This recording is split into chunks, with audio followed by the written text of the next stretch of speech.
में चिम्मी दई दी वो या बात है काय पाए मैं बता हाँ तो आप आज आज भरा है हाँ मैं भेजते भैया मैं कहे ऐसी ना फिर थियों का मैं बद्या हूँ दिवली के हाँ अच्छे अच्छे पुट्ठन में हाथ नहीं धर पाओ ही वो कहला काय हुआ देख ले वो मैं हर राजा आज मो जवानी कहाँ बिकी मुखिया के लागे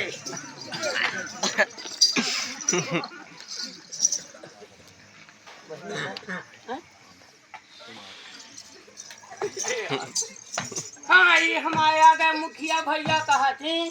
10 रुपया ले ले बुआ फाटा पुरवा वाले के मामा कह दे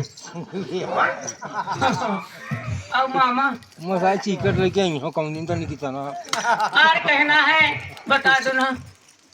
अरे तोरी बहनी लो